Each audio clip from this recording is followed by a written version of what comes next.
Christine Kelly, parce que ça fait plusieurs fois que Dieu revient dans le discours. Vous êtes croyante, hein, c'est pas un secret, vous l'avez dit plusieurs fois. Parfois, certains se disent à quoi ça sert de croire. Ben, voilà.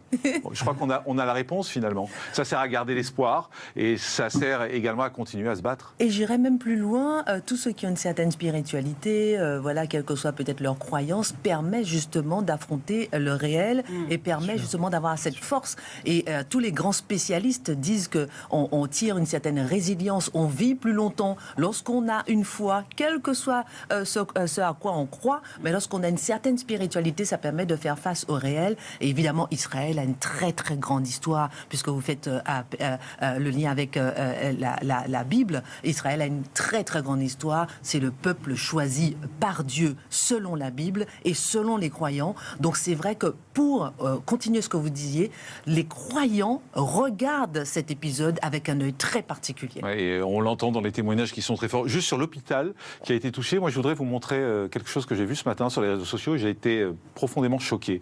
Regardez, alors c'est un double tweet, c'est-à-dire qu'il y a eu cette image qui a été publiée, vous savez, et puis dessous les gens commentent. Alors je voudrais vous montrer, alors c'est en anglais mais on va les traduire, c'est juste des mots, la série de commentaires. Quel signe merveilleux, c'est superbe, bien joué. Vous vous rendez compte, c'est un hôpital. On est en train de montrer des images d'un hôpital bombardé.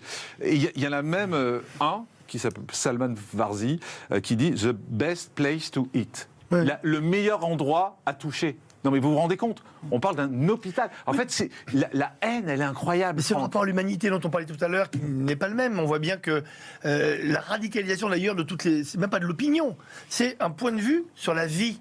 Donc c'est même pas une question de croyance, c'est même pas une question de culture, c'est un point de vue sur la vie. En gros, c'est vraiment la contraposée. On a Israël qui ne pense qu'à la vie, et les autres qui ne pensent qu'à la mort. Mais pas la mort d'Israël seulement, leur mort à eux, puisqu'ils nous disent que le meilleur de la vie, c'est quand ils seront morts. Donc voilà pourquoi est-ce qu'ils se suicident, voilà pourquoi ils font des attentats de suicide. Moi, je mais vous vous rendez compte, dire oui. Quand même que quand on touche un hôpital, quand on montre des gens en train de mourir dans des hôpitaux, quand on dit que c'était le meilleur endroit à toucher, mais enfin, juste ça donne envie de vomir. Mais c'est de la barbarie. Mais on ne montre pas, les images ne montrent pas qu'à Gaza, depuis quelques jours, dès qu'il y a une explosion en Israël, c'est la fête dans les rues, on donne des bonbons au Carrefour, on distribue des gâteaux.